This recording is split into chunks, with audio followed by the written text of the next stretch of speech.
Hi, my name is Hannah Burney and I'm the Children's Director at the First United Methodist Church of Bixby, and I would love for you to join me as we make resurrection cookies. This is a fun recipe that you can make with your families, and it not only is fun to make, but it shares a wonderful story about Jesus' death and resurrection during the Easter season. So let's get started. With your help and all of these ingredients, we're gonna make something wonderful happen. So we're gonna go to the oven, and we're gonna preheat it to 300 degrees.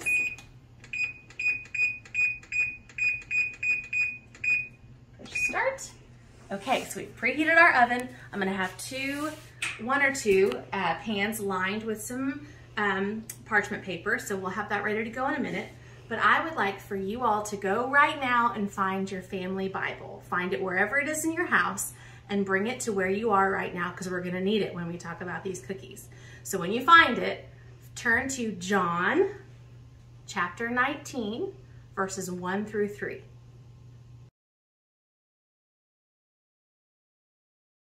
So I have my pan ready with some parchment paper, so we're ready to get started mixing. So let's come over here and we're going to grab our pecans. This is our first ingredient. We need 1 cup. Got my cup measurer here. Scoop, scoop, scoop. Ah, that's perfect. Love it when that happens. Okay. Let's dump, dump, dump. Don't spill any. Of course I spilled some. That's okay, you can clean it up later. Then you take anything that you have at your house that looks something like this, and you push it to get all the air out of the bag. So that, there we go. And you're gonna take this or anything else that you have and mash the pecans. This is fun for the kids to do, so if you want to do this, kids, you do it right now. So take and mash, mash, mash, mash, mash, mash, mash, mash, mash until they're all mashed up. And they're gonna look like this. And the importance of mashing and hitting these pecans is to help us remember that Jesus was beaten by the Roman soldiers before he was crucified. So I would like for you to turn to your Bibles and read John 19, verse 28 through 30.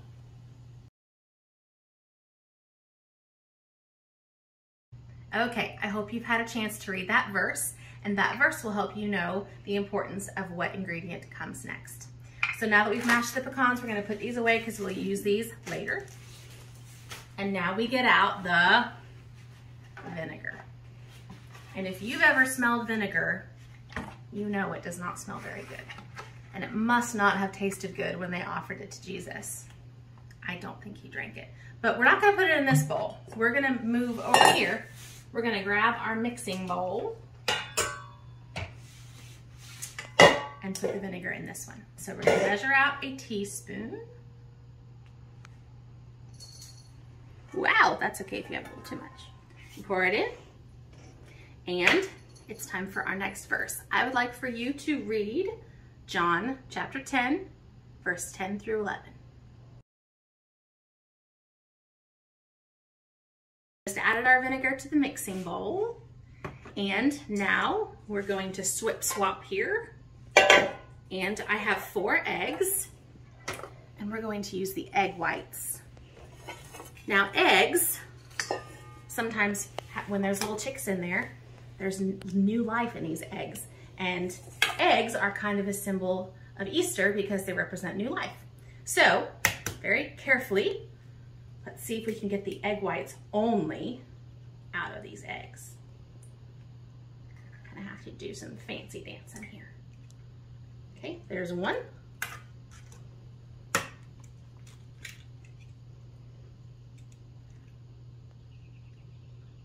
And 2. Do you hear those pretty birds outside? I hear them.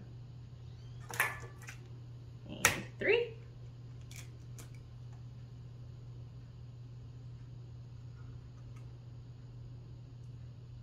Ooh, that one's slimy. Come on. Okay. You can make scrambled eggs with these, what you have left. That sounds good. And number 4.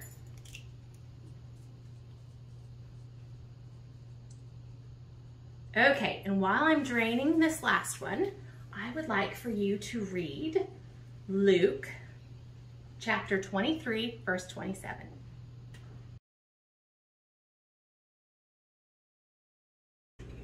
Okay, I hope you've read your verse, and you'll see that I just cracked 4 eggs, not 3, and 3 were in the original recipe. These eggs are really small, so I just went ahead and used 4. It'll be perfect. So our next ingredient is the salt. So we're going to use a 1/4 teaspoon, and look how nifty this is. You just go whip, whip, whip, and it goes all the way to a 1/4 teaspoon. So we're going to add our salt. Sometimes I add it over this just to make sure I don't go overboard in here.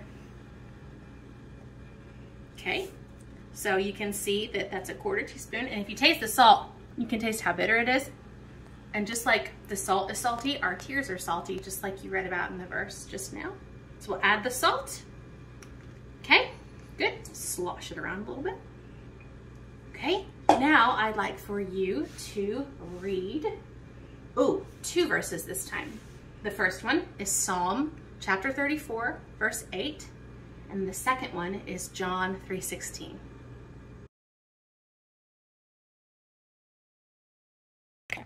Okay, we have added the salt to the egg whites, and let me tell you something about the egg whites. Did you notice that I used a separate bowl from our mixing bowl to separate the egg whites from the yolks? That's because you don't want any of the egg yolks in the whites, or else it's going to turn out differently.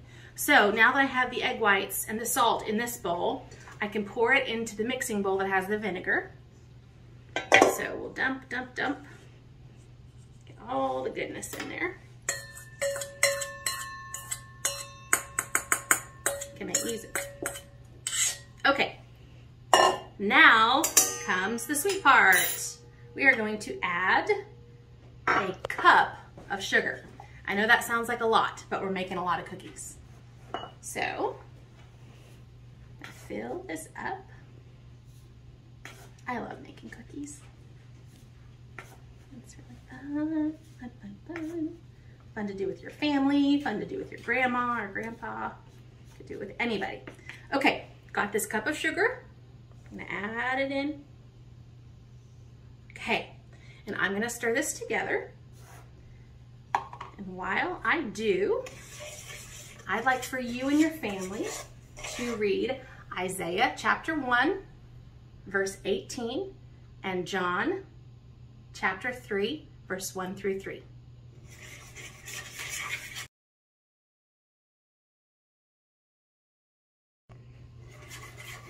Okay, now I'm flinging things all over the kitchen. Now we're going to move this mixture to the mixer. So come with me. I'm gonna put it right here. Make sure it's plugged in. Okay, this is the fun part. We are going to let this egg, sugar, salt, vinegar mixture whip for about 11 to 15 minutes. And what you'll notice is that this yellowy looking mixture looks yellowy right now, but when it mixes in the mixer, it's gonna turn it beautiful and fluffy and white. So I'll see you back here in just a few minutes.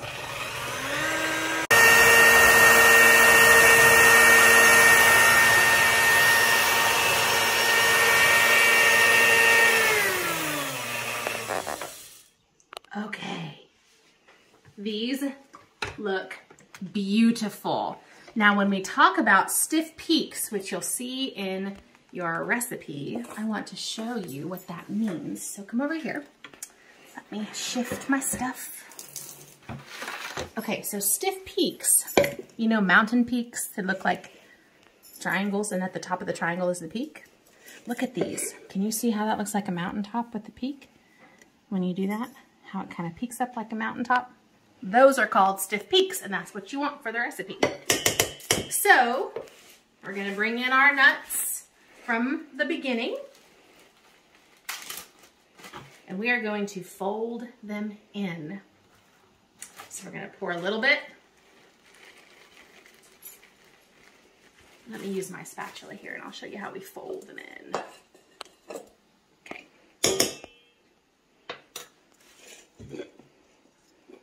So we just gently go plop, plop. This would be fun for the kids to do too. And these pecans look like little bitty rocks in there. That helps us remember that Jesus was placed kind of in a rocky tomb. Because we think that the tombs were probably made of rock. So we'll pour in the rest of the pecans and fold those in.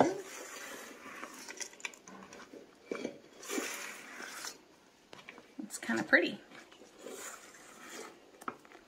Okay, and while I keep folding, turn to Matthew 27, verses 65 through 66.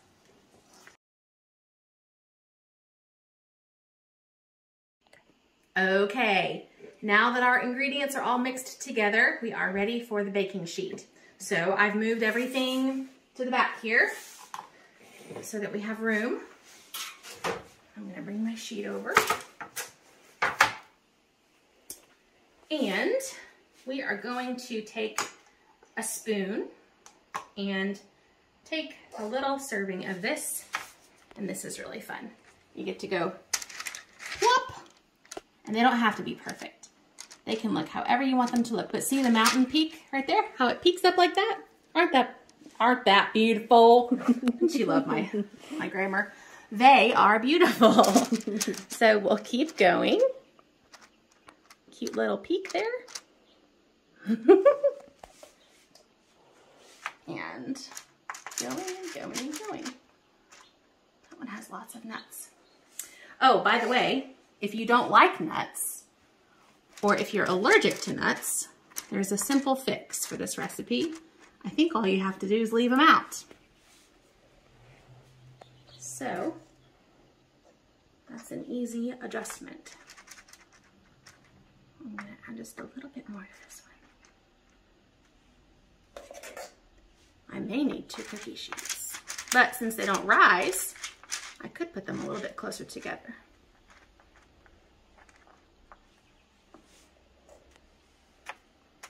Bloop. Bloop, bloop, bloop, bloop.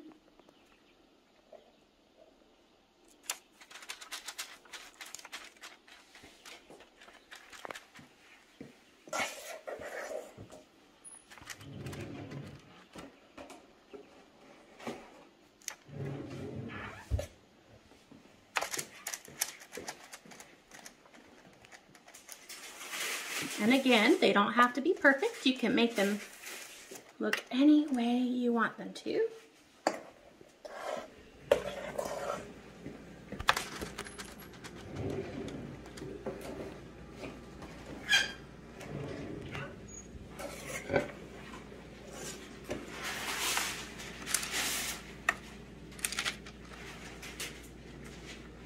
It'd be fun to try to make shapes. Make a square. A dinosaur. A dinosaur might be hard.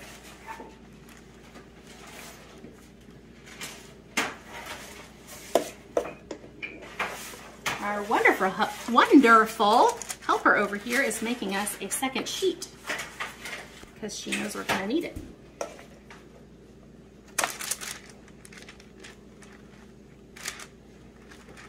Okay. All right, and magically, a second cookie sheet appears.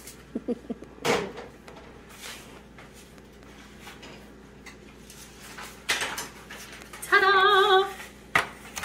Thank you, my other helper. I have wonderful helpers here today. Okay, just a few more.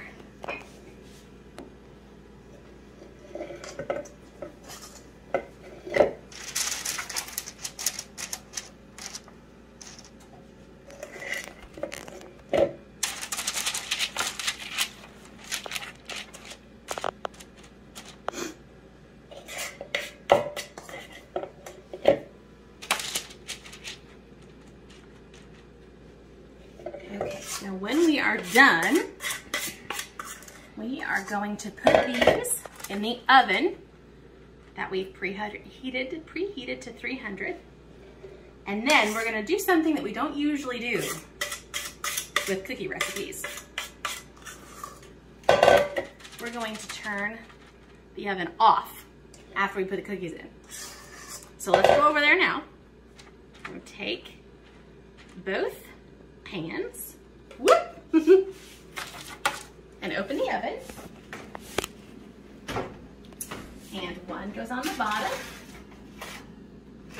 in there, and one goes on the top. Okay, and now we close the oven and we turn it off. And here's the crazy part. We are going to use tape to seal the oven, and we are not gonna open the oven until tomorrow. And that helps us remember that Jesus stayed in the tomb for a long time, and he didn't come out until the third day. So we're gonna pretend like we're sealing the tomb. We're gonna seal the oven with my sticky fingers, that's okay. And we're gonna come back and see what's in there. So I would like for you to read before bed tonight when you make your cookies, John 16, verse 20 and verse 22.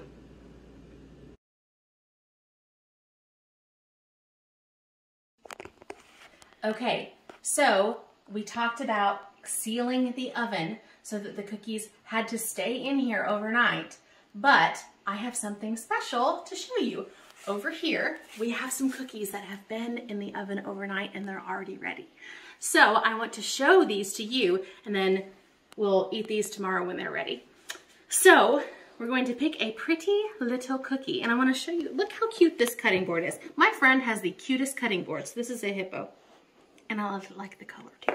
Okay, so, which one? How about you? So we're gonna take it off the parchment paper, and I'm gonna try to cut it open without breaking it. And do you see these empty pieces inside? This means that the tomb is empty and that Jesus is not there. So when you eat these cookies on Easter morning, you can remember that Jesus was in the tomb, but when they went to find him on the third day, he was gone because he had arisen. So I hope you enjoy these cookies as much as I'm about to, because I'm about to take a bite. And before we finish this recipe, I have one more verse for you to read. I'd like for you to read with your family Matthew 28, verses 1 through 9.